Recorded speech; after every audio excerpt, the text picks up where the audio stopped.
most grotesque and destructive experiments in human history. What would it be like to find yourself the subject of that experiment as a boy trying to become a man during the Biden years? Well, you might kill yourself. Many have. You might decide to reject your own manhood and embrace androgyny, or even switch sexes.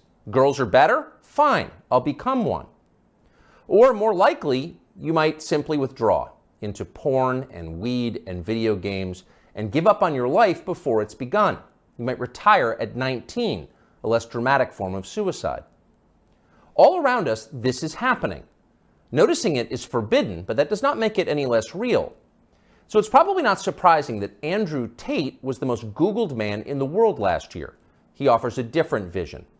Tate is a former professional kickboxer who about a decade ago began posting advice to young men on social media. Tate's view is that men want respect above all. It's how they're wired. In order to get respect, men must become worthy of it. They must become more impressive.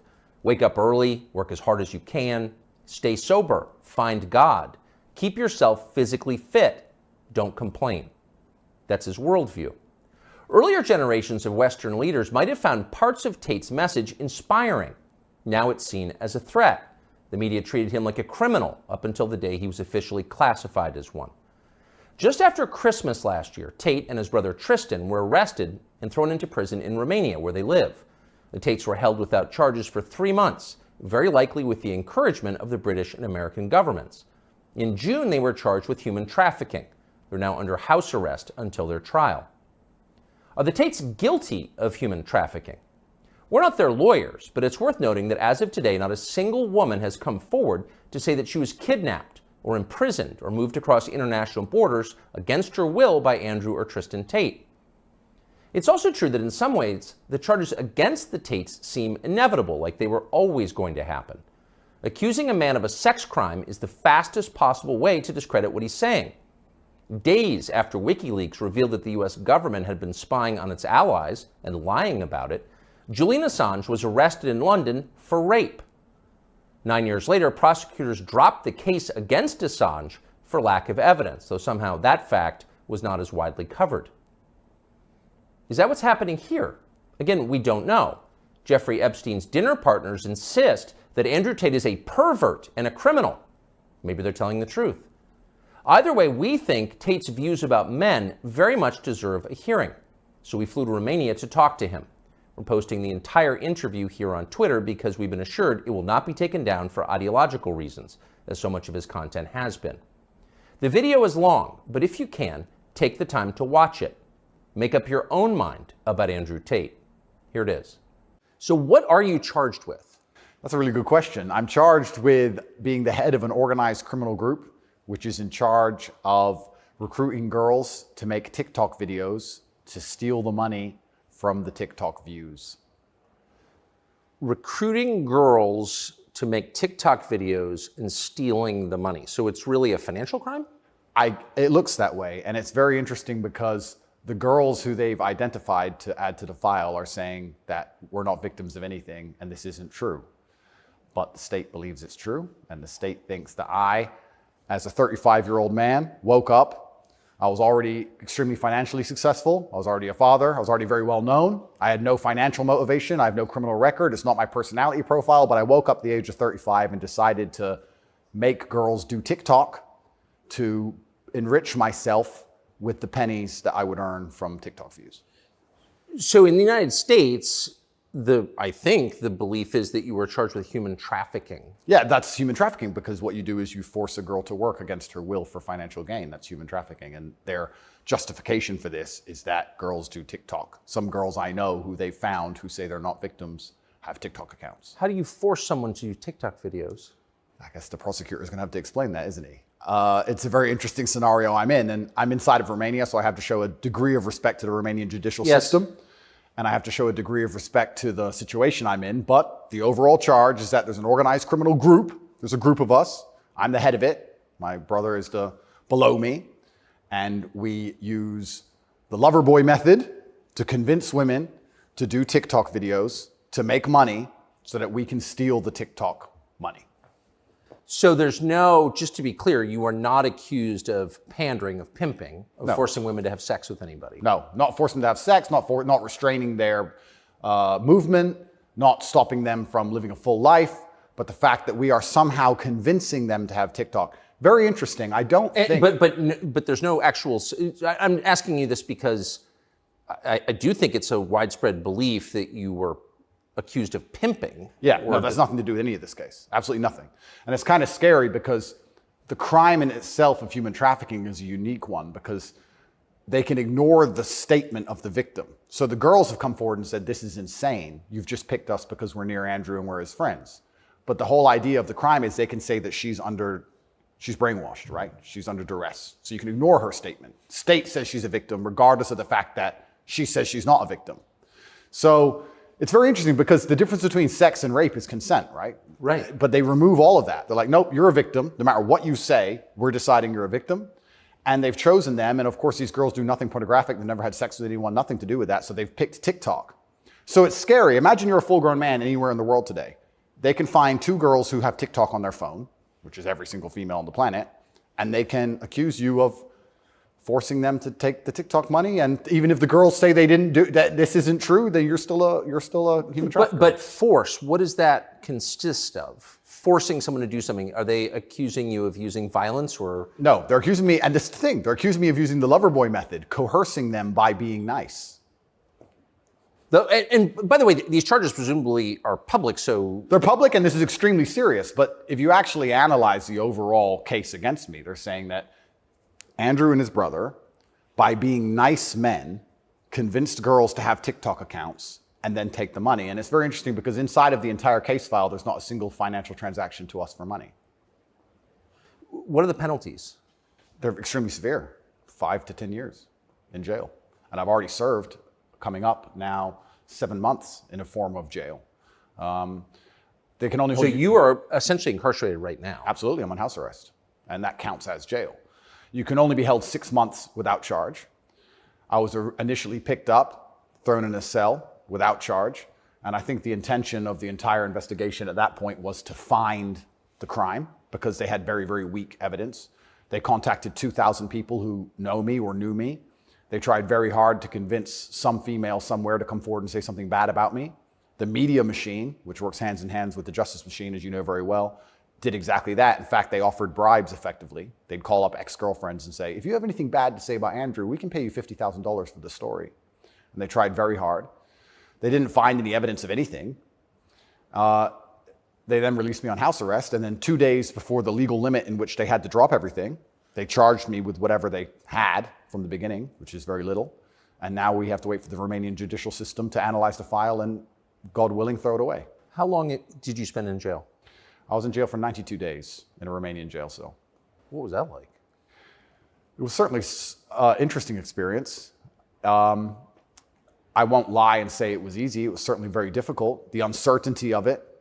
It's a very uncertain situation to be picked up on just before New Year's Eve and thrown in a cell without charge. And I'm asking different prison guards and different prisoners, how long am I going to be here? One person was like, I've been here 2 years. I was like, have you been charged? He goes, yeah, but I haven't gone to court yet. Like, everyone's been there for years. I thought I was going to be there for years. And it certainly takes a mental toll on you. And I think jail is a different experience when you know you're innocent. There was a guy in there for murder. He's like, yeah, I murdered someone, I'm in jail. You can your soul and your mind can accept the punishment for a crime. But when you've actually done nothing wrong, I think jail is a lot harder. Did you know why you were there? Not initially. So for about the first 2 weeks, I never actually got told in English what I was accused of because I was arrested on December 29th. There's New Year's. What were the circumstances of that? Yeah, December 29th, 5 a.m., the armed guards ran in this house. They spent all day searching the entire house. They were very interested in electronics, as most federal agencies are. And then they took me that evening and said, we're going to go and put you in jail for 24 hours. And after 24 hours, you see a judge, and the judge will decide if you stay in jail. And the judge decided I should stay in jail. What did you do? I mean, who'd you call? I had a lawyer, and my lawyer came and he said, we need to analyze the case file. We need to see what they have against you. You're being accused of human trafficking. I was like, human trafficking? That's insane. Who? When? What? I went to jail, and then I was given all this paper in Romanian. I don't speak Romanian, although I live here. and then I was waiting for the translation. So I think it's about 2 weeks before I finally got the papers in English to understand why I was in a jail cell. And then I really understood how insane the accusations were. What is human trafficking? Yeah, so the overall, my understanding of it, they're saying that human trafficking is when you convince a woman to do something she doesn't want to do for financial gain. And there's different methods you can do that. You can do that through force, and you can also do that through emotional coercion. I think most people, just speaking from the American perspective, most people believe that human trafficking is effectively slavery, selling human beings. That's what I believe as well. Absolutely. And this is the thing that's so interesting. When you finally end up the enemy of the matrix and they use the legal system as a weapon to punish you for having an opinion, you realize how subjective the law is, right? Because it can be a weapon. When you have something subjective, you can just pick and choose. So if they sit and say, human trafficking is a woman doing something for financial gain against her will via emotional coercion. Well, he knows these two girls, they have TikTok accounts. Emotional coercion? Convincing her. That's what I'm accused of, because they have no proof of me doing anything wrong. So they said, he's convinced these girls to do TikTok for money.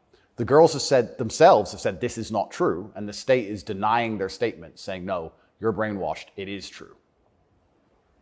And I went to jail. So how is the state, so the state is trying to coerce the women. So how is the state not committing human trafficking by the same definition? Well, absolutely. It's very interesting. It's very interesting that you can sit someone down and tell them they're a victim when they say they're not a victim. You're a victim of being coerced, and we're going to try to coerce you into conceding you were coerced. Exactly. It's a very interesting scenario. And okay. Yeah, and it's a very interesting scenario. And it's up until this point, no judge has looked at the evidence of the case. So up until this point, I've been to court a bunch of times. But the only reason I was in court was to discuss my preventative detention. So under Romanian law, if you being free can impede the investigation, you should stay in jail.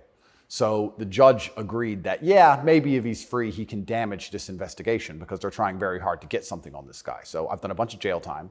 And now it just begins. The judge is going to look at the case. And like I said, God willing, I still have enough faith in the Romanian judicial system that she's going to look at this and go, this is not a crime. Or you're aware of the media coverage of this, however. So you're in jail for 90 days or more, and the rest of the world is talking about you. Do you know what they're saying? They're saying very heinous things. And I would hate to come across as a conspiracy theorist, Tucker, but I kind of have a feeling that this might be something to do with my influence and an attempt to slander my name. Perhaps I'm crazy. But the fact that they chose such a heinous crime and they reported it so heavily, and they won't shut up and keep repeating basically a slander attack day after day after day. Also considering the fact that other people who genuinely commit heinous crimes have far more favorable press coverage. I don't want you to think I'm a conspiracy theorist. Please, Tucker, I would hate for you to come here and call me crazy. Yeah. But something very strange about it, and I think What, when Jeffrey Epstein's friends call you immoral? Yeah. The goal of it is certainly to slander my name, and I like to see it as a litmus test. I like to see it as an intelligence test. Anybody who wakes up and looks at me and goes, he's a human trafficker because of TikTok, they're fully gone. So, but from the West, just to defend the average news consumer in the West. Sure. Andrew Tate, kind of an outlaw. Yep. Lives in some palace in Romania, wherever that is. Yep.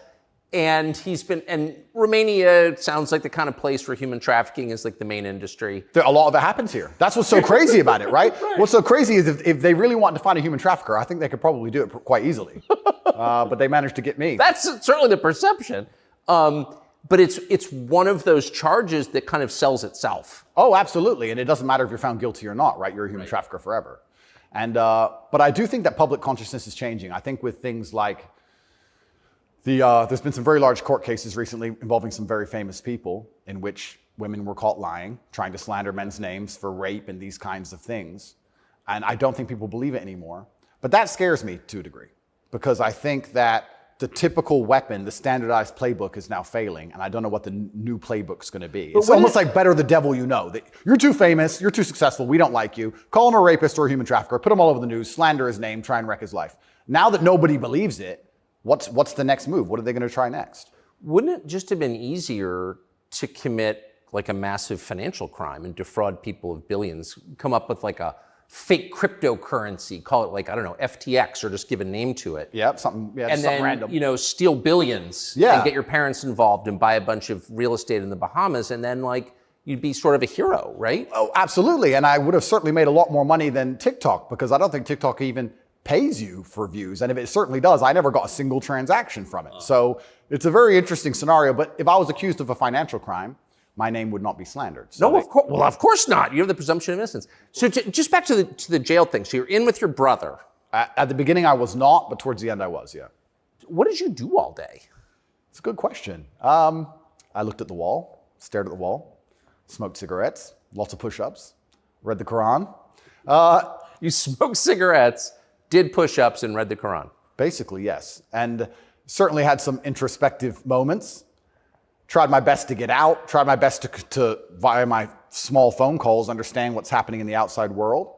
Tried to make sure that the people I love and care about are taken care of, because I'm the man of my family and I'm also the man of quite a large, I wouldn't say empire, but life. And there's a whole lot of people who rely on me. You know, you have staff and families, you have children and families. I know the feeling, yeah. So when you're plucked from that, it's kind of strange. You're in jail and you're concerned for yourself, but your primary concerns are also all your duties as a man. I have duties as a man. I don't want children to starve. You've got a whole tribe. I've got people to pay. So it was very, very frustrating, constantly trying to make sure everybody else was okay and feeling helpless. That's what hurt me the most. I was trying to make sure everybody I love and care about was fine, and I wasn't as powerful as I should have been. And that was very upsetting. And especially if they were going to keep me there for years, I was having serious concerns about how I can feed the people I love. Did you ever come to the edge at all? No. I certainly had some days I was less happy than others, but I made sure that my mindset was built in a way that I could always be doing something constructive. And also, I think you get what you give in life. And if I ever felt particularly sad on a day, I would try very hard to make other people happy, because if I made other people smile, I'd feel better. So even the dinner ladies or the prison guards, I'd try very hard just to make people smile. I know it sounds silly. Some of the prison guards, it doesn't. Some of the prison guards were more open than others, but there was a couple prison guards who were ice cold, who didn't want to say a word to me. And I'm like, hey, bro, your hair looks amazing. And he just stare at me like he wants, shut up. But I just try my best to cheer people up, to cheer myself up. And as a man, all you can do is just find the resolve to continue doing the best you can in the current circumstance. So, what were the other prisoners like? I don't want to insult Romania in any way, and I love this country and I chose to live here. But if I had to describe it for the people, for an American audience to understand, I don't think Romania and a lot of these countries have the same kind of mental health setup or the mental health support that a lot of Western nations have. So you end up in jail. So I think there was a lot of mental health problems inside the jail. So it was very similar. It wasn't just a jail. There was also a lot of mental health problems in there, which adds a new complexity and a new dimension to the suffering, because there's just random screaming and there's suicide and it's certainly not a very nice place to be. Oh, so it's horrifying. Yeah, I don't want to go back.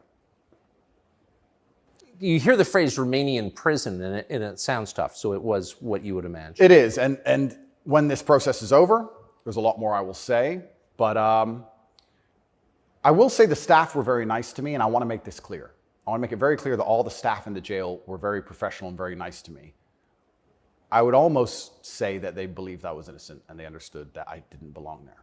There was a semi-apologetic vibe to the way I was treated by the guards, if that makes sense. Yes. They understood very well. I don't think anybody, like I said, with a functioning brain believes that me at the age of 35 decided to steal TikTok money and ruin my entire life without financial motivation to girls who say they're not victims of anything. I don't think anybody with a brain. Well, the fact that you're not accused of a sex crime or of violence, which I think most people don't really understand. Yep. And they can look it up. Yep. I mean, but you're not actually accused of rape, Correct. Selling anyone, Correct.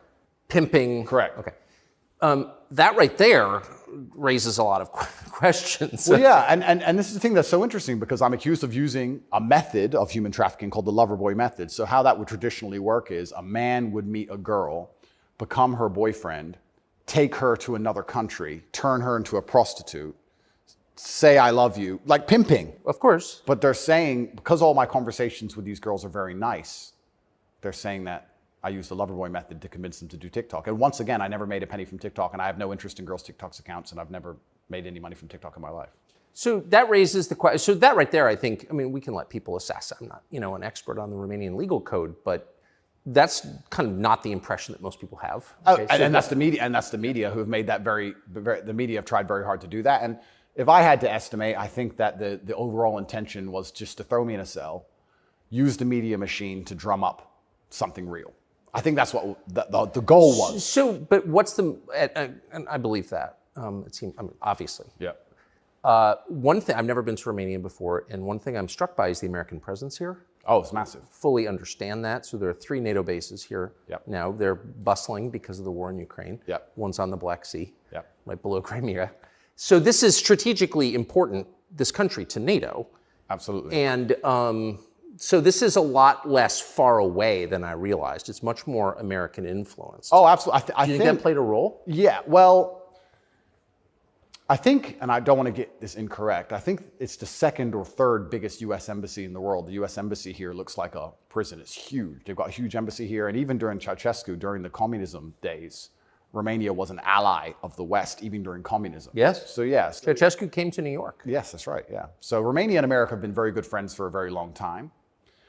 I have to be careful what I say, but it's certainly very interesting what's happened to me. The American embassy were not particularly helpful, let's put it that way. They weren't very interested in me being locked up without charge. They didn't seem very interested in getting me out. But you're an American citizen. Absolutely.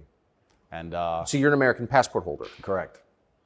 So I think the average American believes, perhaps falsely, that if you're accused of a crime in a foreign country, particularly a less developed country like Romania, you go to the U.S. Embassy and someone takes an interest in your case just to make sure that your treatment falls within, accepted standards of justice. Yeah, they came to see me, but when I was asking them what they can actually do about all of this, they weren't particularly helpful. I don't want to peddle conspiracy theories, and I've heard a lot of information, etc. But I wouldn't say they sanctioned it. I don't know if they had to sanction it, but they weren't particularly interested in getting me out.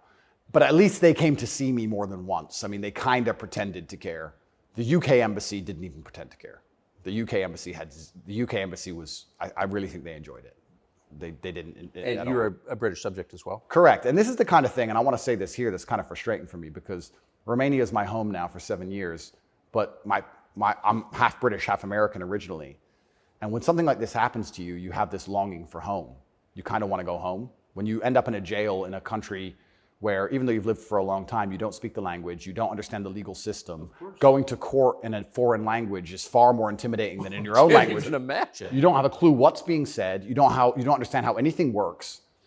And then you kind of have this longing for home, but I feel like my home countries hate me, and they hate me because of my message, which I believe to be a positive message. So you kind of have this strange feeling of homelessness, because it's like, well, if I go to the UK, I believe they're going to attack me the same. If I go to America, I believe they're going to attack me the same.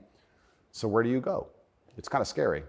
Where do you go? It's a good question. We're going to have to see. How did you wind up here? I moved to Romania. I came to visit a long time ago. Before anybody ever visited Romania, I came to visit, and I genuinely fell in love with the place. It truly is a fantastic country. I love nature, as an amazing nature. It's a very safe place. It has this reputation of being dangerous. It's not dangerous. It's very safe. The people are very good. The people are very conservative traditionally. It's almost like America was 20, 30 years ago. It's gorgeous. They have a bunch of nice restaurants and plenty of things to do, and I've never had a problem here in any way.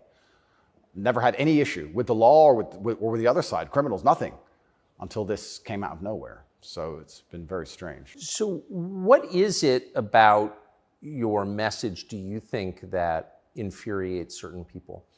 Well, my message is traditional masculinity. My message is to stand up and say what you mean and mean what you say. And even going to the gym nowadays is an act of defiance, because when you have a man who's built with any degree of principle, you say no to things. And I think if I have to analyze my message and why I'm so disliked by the people who dislike me, it's not the things I'm saying, it's the fact that if you adhere to my principles and you adhere to the things I say, you end up being the kind of person who will resist certain ideas. You say no. What kind of man never says no? Name a man who never says no.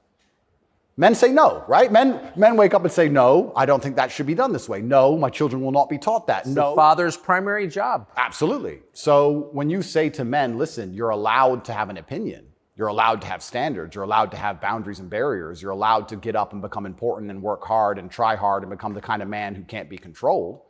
Then you're seen as an enemy. And especially with the massive influence I've gained, I think they look at me and go, he's helping men resist the slave programming. We don't need him around.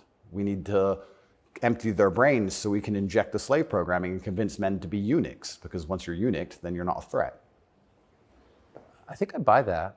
Because your message, I'm not the world's expert on your message, but I've seen a lot of it, and it's not explicitly political, actually. No, it's not political at all. And their original attack